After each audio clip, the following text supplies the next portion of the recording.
lot of people on the other side are saying that Donald Trump is a threat to democracy. How do you respond to that?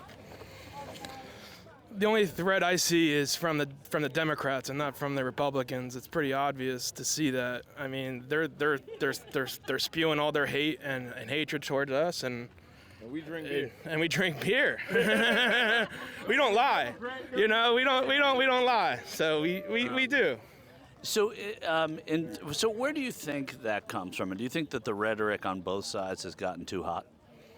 No, it's only hot on one side. And you could tell that for what it is. I mean, we got 2 assassination attempts now. So when's enough? Two's enough. But I guess that's 2's probably too many, right? But a lot of that is coming. You know, it seems to be coming from people who supported him. So these are just disturbed people who are doing this, right? I think it's brainwashed. Honestly, I think it's their project, not our project. It's their project. So they've always had their project. What do you mean by? Can you elaborate on that? You could look up the CIA websites and tell. I'm not going to get all into it, but yeah. No, but you're saying it, so I'm curious because I hadn't heard that. Project Ultra, yeah. Ultra. Wait, what is that? What's that? What does that mean, Project Ultra? Well, look it up. You guys can look it up. I don't want to get into it. I got a line to go.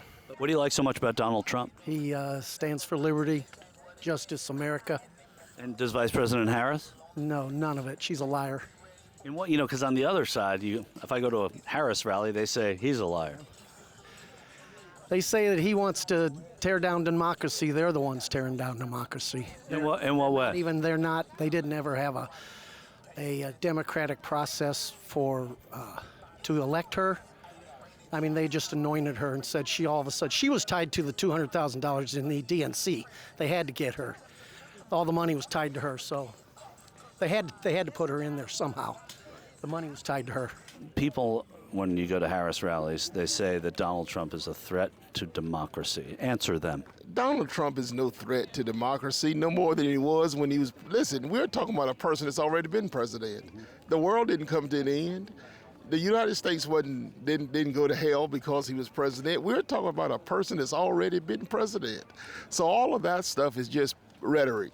The Democrats are saying that this ticket, this man, is a threat to democracy. How do you respond to that? I don't believe that to be true, especially when you have a Democratic vice president coming out and saying that people who speak should have accountability for the message that they deliver. That is not what this country is based on. Our Constitution guarantees the right to free speech to everyone. It doesn't say free correct speech. It doesn't say free speech that you like. It doesn't say free speech that I agree with. It's free speech. So I don't think that they're in a position to say that he's a threat to democracy when they want to control what is put out there.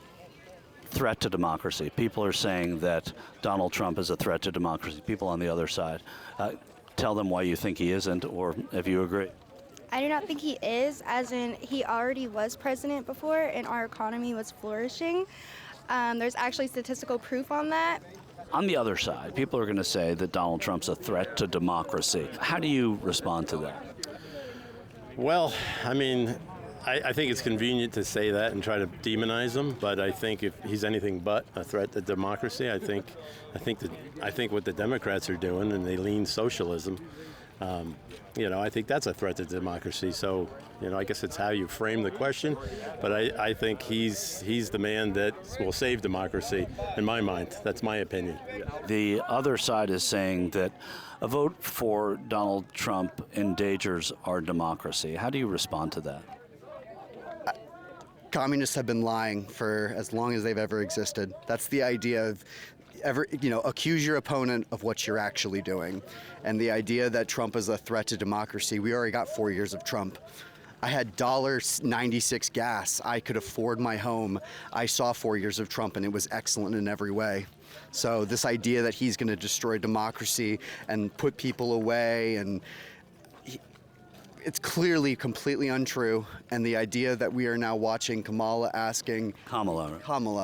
whatever it may be, asking people, please, vote for me. I'm going to fix all these things, as if she hasn't been there for the last 4 years. And I just don't understand at this point what people could possibly believe in. Do you put a lot of the blame for what you don't like about the last 4 years on the vice president?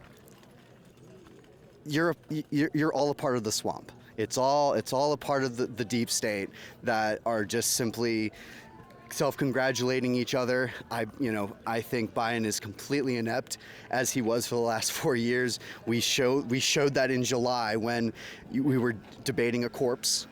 I don't think that's a stretch of the imagination. You watched a man who is clearly senile, would not be a stretch of the imagination. He's not running now, and I'm talking about you. I understand that, but I think she has been completely ineffective and a grifter, and someone who has just worked her way up the ladder just by shaking the right hands. That's not a leader. That's not a politician.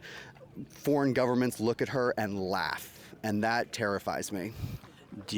And what about, what would you concede about Trump in that sphere, and that, that a lot of foreign governments, found him to be sort of not the kind of leader that America should have. A lot of foreign governments, found him to be embarrassing, according to, I'm quoting people here. How would you respond to those? To say the foreign governments you may talk about are different from the foreign governments I care about, I don't frankly... I think you're right. I'm talking about our allies, the French, the British, the Germans, that... I don't care about what the Europeans have to think of us.